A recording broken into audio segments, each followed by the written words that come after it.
Hello everybody, Glass from Glass Half Dead here, and today I want to talk to you not about Warhammer 40,000 Kill Team, but about a game from Broken Anvil Miniatures called Rivenstone, and they currently have a Kickstarter going.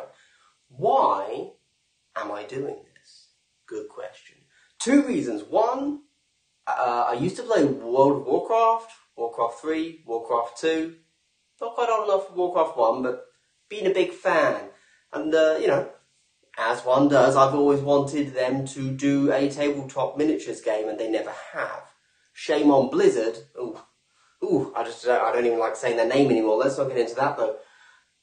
And as you're about to see, Broken Anvil Miniatures have essentially just said, hey, let's just take some of them, that aesthetic of World of Warcraft, Warcraft in general, and make a tabletop game about it. And I said, oh, yeah, turns out I really like that. There's also, I sat down and had a chat with the lead designer, and they openly say, the aesthetical inspirations are kind of Warcraft and Final Fantasy, just kind of smashed together. And I'm like, oh, right, yeah, so I'm fully backing this, aren't I? Okay, fair. So, I do want to be clear, final thing about me, I'm backing this. And why I'm so into it, two reasons. One, the aesthetic of the models. Two, because I'm following Will Hungerford, who used to be the lead game designer for War Machine and Hordes from Privateer Press. He moved over to Broken Anvil Miniatures. I generally think he's probably pretty good at what he does and is quite an engaging character. So, moving on. That's that. What is Rivenstone, though? Should you back it? Should you not? So just very quickly, the game is roughly between 10 to 15 miniatures per side. It's very small. The models are relatively large. I think they call it 38mm heroic as opposed to 32mm heroic. And it's got pretty much everything you'd expect from a modern skirmish game. So it's alternating activations, you have templates for movement. But I came over from Fantasy Flight with my first real game being X-Wing, which is all custom template movement and ranges, so I never had this issue. I also really like custom dice. There you go. Let's go! Oh, for some people interested, you'll roll a bunch of dice and then you get success or fail. And it's your successes against their fails, essentially. Your successes against their successes, which is a system that I really like. I don't know why, I just do. It ends up with every unit being able to do X amount per turn, as opposed to, oh, you rolled super hot, so you've actually one-shotted the world, right? I just like the past success while still using dice pools as a concept. I think it's really cool. Inevitably, with Kickstarter, if you back within the 48 hours, you get like a little extra thing, which I'll show you in a second. But I want to show you the core thing that most people are going to get, which is a starter box. This here is a starter box. So you get a bunch of tokens, you get your movement templates, you get your proprietary dice. I probably shouldn't call them that. You also get these cards. Now these cards, these aren't magic size cards. These are big. These are like this big. These are huge, which is kind of cool. I'm okay with it. Does make me wonder, how am I going to sleeve them? But that's for another day. Whatever.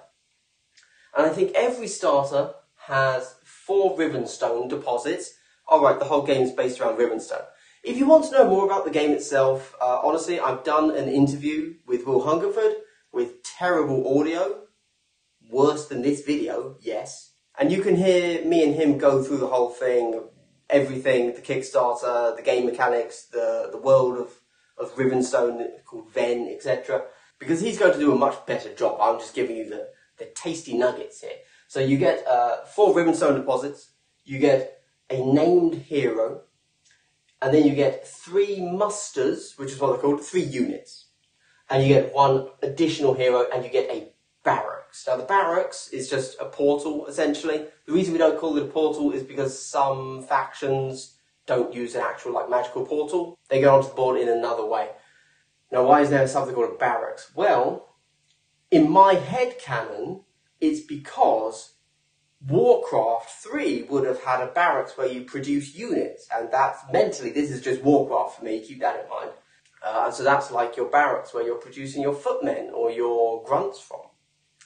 In the game terms, it's because the game, if you ever paid attention to Warcaster from Privateer Press, it's called a tempo-based game. The point of this is you can never be tabled, because you have a barracks, which I believe can't be destroyed, and that just always reproduces units. So an action you can take in your turn is produce a unit. And it just happens, there's no roll, it's just, yep, you produce a unit. And the reason it's then called a tempo-based game is because if you choose to slow your own tempo and produce a unit, that slows and lowers the scoring of your VP, because you've chosen to create a unit instead of act with a unit, where, of course, presumably their action would be to score your VP. So tempo-based is the verbiage there. Now let's look at who we are looking at. There you go. So this is some dude called Belcroft. He's huge. He's this guy up here. Bam. Massive. I believe that's a 60mm base, and these guys are 32s. I don't know what the Rivenstones are on, actually. They might be 40s, if we scroll down. If you want to spend 2 hours learning the game, they've done a battle report between the two designers. It was relatively informative. I assume at some point they will do some sort of, well-cut tutorial. If they don't, I'm going to do it, just like I did for the old edition of Kill Team, for Warcaster, and I am very slowly doing for the new edition of Kill Team. If you really want to get into everything, they've done a series of, I think, like 16 blog posts where you get, the overview, everything. Okay. Now, these are the dwarves. Oh, right, we should talk about the different races. So again, Warcraft. Never stray from the core concept. In fact, if me just saying, this is kind of like Warcraft on the table, if that doesn't make you want to buy in, I'm not going to convince you in any other way, because that's the only way I can view this. Because that's what's attracted me. So, these are the dwarves. They're called the Iron Guard. I'm just going to throw this out there. When I first saw these, I was very conflicted. Now, I fully agree that these are beautifully painted models. Like, ignore the aesthetic if you like it or not. I think the tower thing's weird. That's their hero for the starter set. Hobart Cragdon, yeah. I think he's weird. I'm not sure if I like it. A standard dwarf with a pistol? I'm into that. A chain gun? Hell yeah. A drill? That makes sense, rock and thunder, whatever the deep rock galactic memes are these days. But I saw them and I was like, I don't know if I like them at all, but I should like heavily armoured dwarves. That's a thing, that's an aesthetic I like. And I realised this when I was looking at these, and then I was looking a little bit later at Infinity models. I'm going to blame this on my colour blindness. I have no doubt the artist's skill here is exemplary. But I don't like non-metallic metals. And the proof in the pudding on this one is with the Infinity models. When I was looking at them in the box art, I was like, I don't know, maybe not. But then when I saw someone who just painted them with just like standard, base colour shading line highlight, I was like, oh, these are awesome models. These are great. I assume I will feel the same way about these. So again, amazing artwork doesn't do it for me. So, obviously stylistic choice. So we have the dwarfs. We then have a whole bunch of world building. Wait for this. This here. I could see this in a World of Warcraft concept art breakdown, right? Right? Anyway, I'm going to drop that now. You get it. They have a whole load of lore, background to the world of Rivenstone, world of Ven. You can read it if you want. What we care about are the factions. Shattered Empire, that's humans. Oh, sorry. That's humans with a Final Fantasy style mix of they've been mutated so that they start to grow Rivenstone deposits on their bodies instead of limbs sometimes. And so they've created prosthetics that they can put, like a big gun arm or like fast legs, that kind of thing.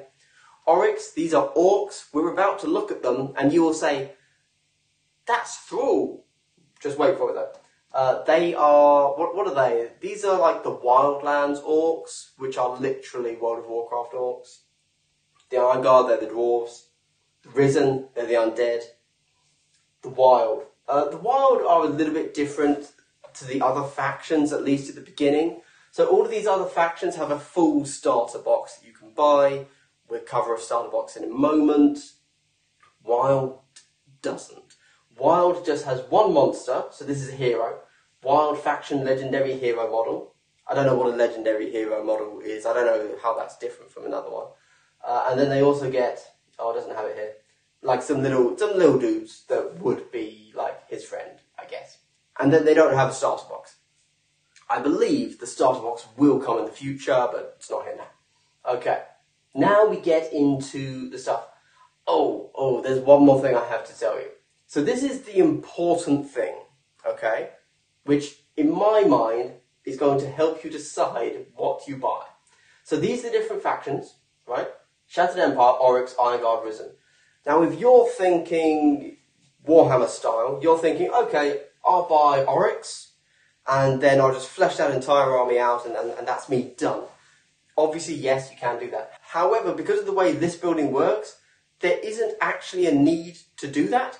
If you think, oh, I really like the Shattered Empire hero, and I really like the Orrix hero, you can just do that.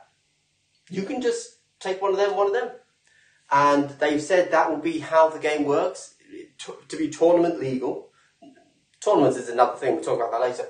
But so you can play in a tournament a human hero and an Orrix hero, or, a Risen hero and a human hero. That's fine. That's legal. Now, obviously, there are negatives to doing that because you break your sub-faction, which is fine. You don't get a bonus for, being primarily Shattered Empire or something at that point. But you can do it. It is legal. Unlike, for example, in Warhammer 40,000, where technically, in open play, you could play any unit, but then you wouldn't be allowed to take that into a tournament because it then breaks, one of the core tenets of tournament play. In this, you can. And you just don't get your coalition bonus, is what it's called. Right, let's look at what your money is getting you. $99, excluding tax and shipping. Do keep that in mind. Now, for my English people out there, they got me a little bit here, excluding tax. Yeah, I thought I was going to be $99 plus shipping. It's awkward. Anyway, I think the best way to view that, for my UK peeps there, is that essentially this number, even though it's in dollars, is just the number you're going to pay in pounds. That's the way I'm going to take it. So tax plus shipping, this is probably the number of pounds I'll actually pay. So, is this worth £100? I don't know, it's up to you. Honestly, talking about finances is so impossible these days. To some, that's nothing. To some, that's, why would they do that? They're just going to 3D print it, right? Like, they're just going to steal the models, they're going to proxy the models, whatever, In which case, fair enough. So there's not really a point in me talking about, is it worth the money? The only thing I will talk about is game size. Because what do you actually get here? Is this a full game? Do you need to buy more? Etc. That is what's relevant. So, each of the starter sets, faction starter boxes, has the same thing. As mentioned, you have a hero, and you have 3 musters, and you have another hero.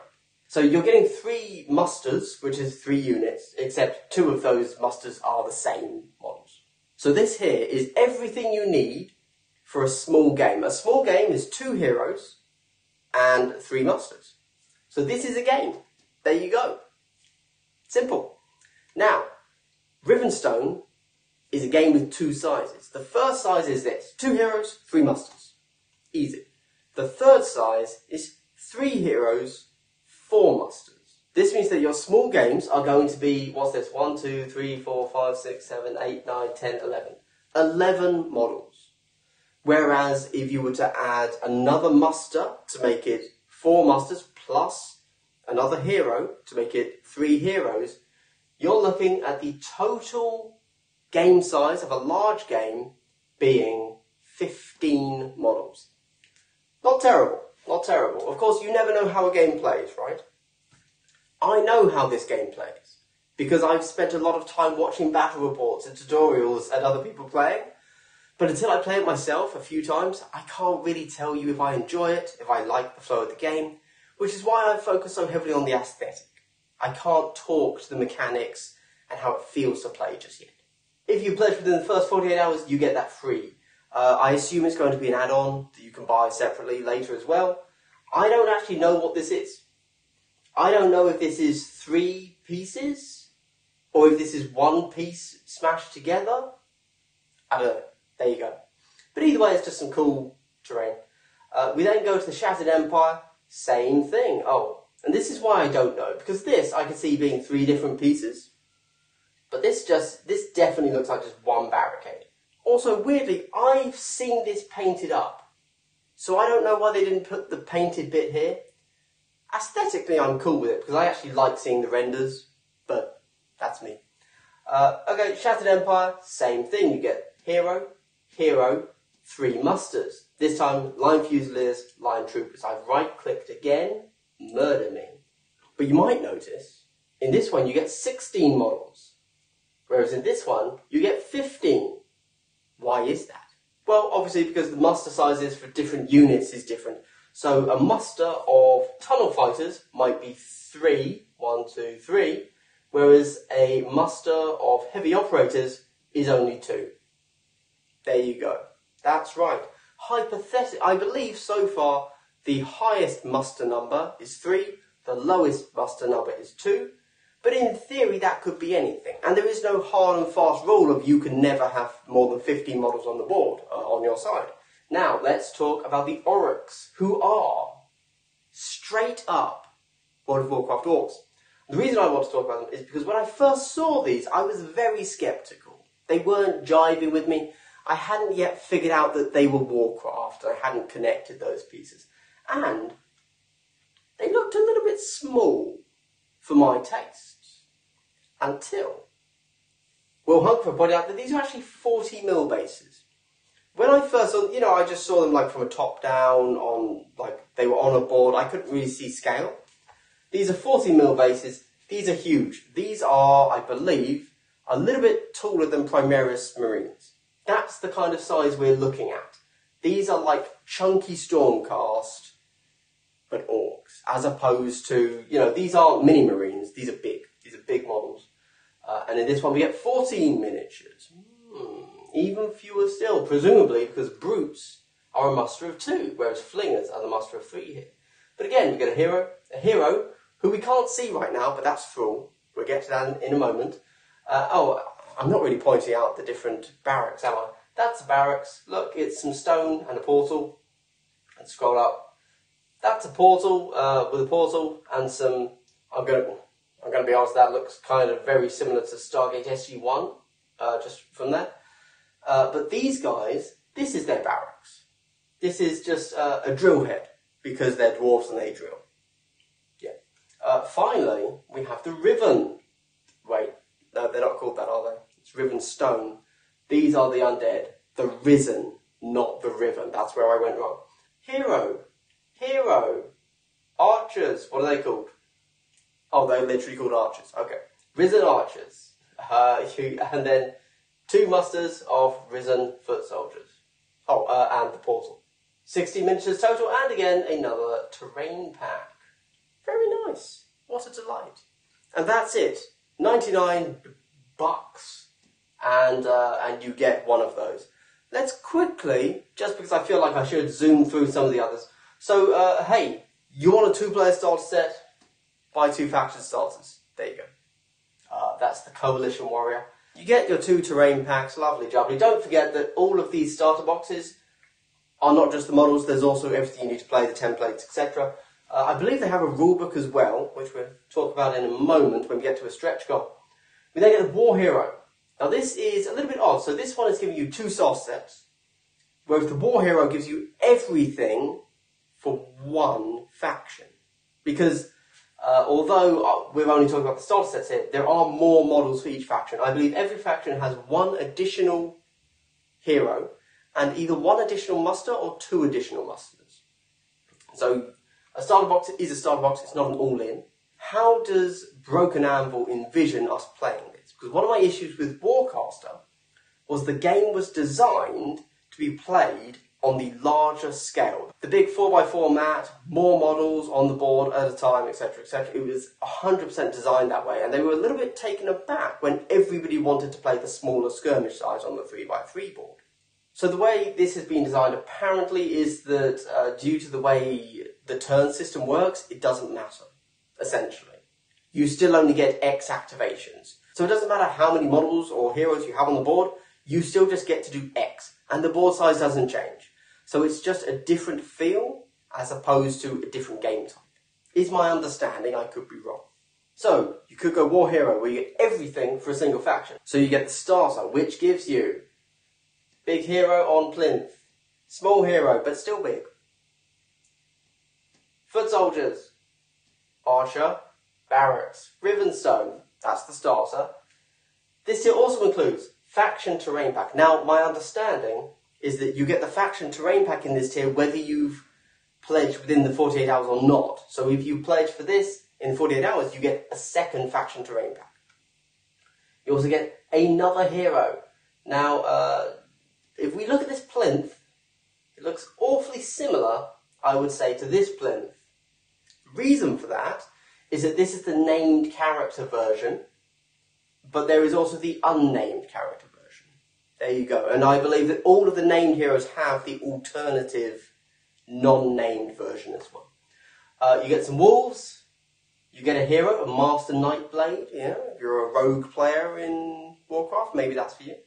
You get a second Knight of the Exiled Order. Good stuff. You then get more foot soldiers, more archers. So again, not only would this be enough for a large game, but it would actually give you options. You could swap out different heroes at different times. Let's keep going. That's the Risen. You go Shattered Empire. You get everything. Belcroft's a big model. Just going to throw that out there. This guy, clearly using a Belcroft-sized glove and sword, but he's also pretty cool. We see our line troopers. We see our Fusiliers. This is where the Final Fantasy aesthetic kind of comes in. Like, this is very Final Fantasy to me. So, it's like the humans are a little bit less Warcraft, a little bit more Final Fantasy. We get the Shard Knight. Again, this is the unnamed version of Belcroft. We get a Prana, another hero. We get a Stone Touch Knight again, because, to be clear, you can take the same hero twice, as long as it's not named. So if you just want to run 2 Shard Knights, you do you. Another muster of Lion Troopers. A muster of Wardens. Don't know what they are. More Fusiliers. Cool. We then go to the Orrix. Good, because Orrix were actually the faction I was the least interested in at first, but they're interesting me now. Starter box. You get your named dude. You get your other hero, unnamed. You get 2 musters of brutes. You get flingers. You get a barracks. We know this. Flingers are the model that they were giving out for free at Adepticon, so you might have already seen some of these in the wild. And I believe that one of these brutes, a lot of people will have seen these painted up already by Dana Howe, because she was given some and she's done a little bit of pushing of them and shown them painted up in like a scale comparison, so check that out. Let's go down. Faction terrain, cool. Saberfang Dragoon, again, the unnamed hero. Another hero, Headhunter, a little bit Warcrafty. Battlemaster, more brutes, more flingers. And then another muster of little Carnoterics, they seem to be called. People are calling these murder birds. Memes are happening in Discord, I can tell you that much. Finally, we get to the Iron Guard. Again, we look through the star set. Director Hobart, Cragdon. I'm still so sceptical about whether or not I like this. It's just so tall. Like, tank, spider legs, yes. But less tall, I get that he's like an overseer and he wants to look down, but like, I prefer wide, that's all I'm saying. Weld Mugger, that's your other hero. 2 musters of tunnel fighters. These guys look super cool to me. I've got to say, they really do it for me. Heavily armoured dwarves with pistols. Yeah, I'm there for it. Heavy operators, these guys do it less for me. Breachhead Barracks, again, this is your barracks, not a portal, because you arrive by these. I believe, interestingly, specifically for the Iron Guard here, they're the slowest faction, but They can move their barracks, which nobody else can, which is pretty weird. Cool. We then get the Dredge boss. This is the unnamed version of the hero, once more. We get a new one, the Drill Master. Now, he looks cool AF. I've got to say, this bit here, that is just the one of the Iron Man suits. And honestly, if taking a Marvel property and sticking big drills on it isn't the essence of modern day IP creation, I don't know what is. Wellmugger, Heavy Operators, Tunnel Fighters, and then Tunnel Sweepers. So these guys seem to have flamers. No idea what they do in the game at all. Oh, if you want to play, you can. All of the rules have been revealed. Like, they're all there, all the cards. You can play the game. Then finally we get the All-in pledge, Ascended Augur. This is what I did as I'm down there. You know, I kind of decided, you know what, I'm going to treat myself. I've always wanted Warcraft on the tabletop. That's what these are. Even if I end up never playing it, never creating content for it, never doing anything with it, or if the scene just dies completely, as long as I get this, then I'll consider that a closed game for me, and I'll have my rulebooks, I'll have my tokens, and I'll paint all these factions up, and they can be my inspiration for Warcraft-themed things, but on the tabletop. Or, of course, you know, since some of them are, you know, generic enough that they could be D&D stuff, maybe I'll get into D&D, etc., who knows. Either way, I was more than happy to go all in on this. The all-in, my understanding is that it's just one of everything in the game. One of everything they sell in this Kickstarter, including any and all stretch goals that may or may not be unlocked. So I'm not going to go through it all again, because you're essentially getting the War Hero pledge plus additional stuff. So just like they would be getting two, you'll be getting two of each. So you'll actually end up, in a very weird way, with almost an entire board of these free terrain packs. And then this is also the one that, again, you get one of everything. So you also get your Wild Hero, just one hero, one muster. These are the Terrestrial Imps, as opposed to the Terrestrial Fiend. I think they point out that these little guys, there are actually places on this model where you can see where they would come off of it, which is a fun little idea. And then we get to stretch goals. Now, I just want to talk about the first... So we've only hit one stretch goal. We haven't hit stretch goal 2 yet. It's only been up for, I think, 24 hours. Oh, no, it's only been up for like 13 hours, 14 hours at the time of me recording this. And I just want to point out, is that the first stretch goal being... the illustrations will be in colour is a bit... Were they not going to be in colour? That's not a stretch goal. That's just basic. That's how the rulebook should be. I don't know, that seems weird. I guess, if I take a step back, they weren't going to give us a 40k style hardback, really nice looking rulebook. They were going to give us a pamphlet. I guess, as something to put in the starter box to get you started is fine. But I don't know, I see this, I see like a nice hardback book. In fact, it is rendered as a hardback book, to be clear. You can very clearly see where the hardbackness of it is. I can't imagine it's actually going to be that. There's no chance they were going to create a nice premium hardback rules book and not give it colour illustrations. There you go. Then this is the only other stretch goal we know so far, which is alternate art on the infused state for all the heroes. That's a game terminology thing. With the heroes, you can infuse them for a number of shards or vigor, whatever it is, and then they become more powerful. So you just flip their card over and they have like a Super Saiyan state, essentially. This will give you alternate artwork, because at the moment, you flip it, it's the same artwork, just like something's bright or glowing. And that's it. That's Rivenstone. This video has gone on for far too long, and because of that, I'm just going to cut it short right now. All I can say is I'm really excited to be able to live out my World of Warcraft fantasies on the tabletop, and that was enough aesthetically, hobby-wise, for me to get into this. If you're not into Warcraft, I don't know how to sell this to you.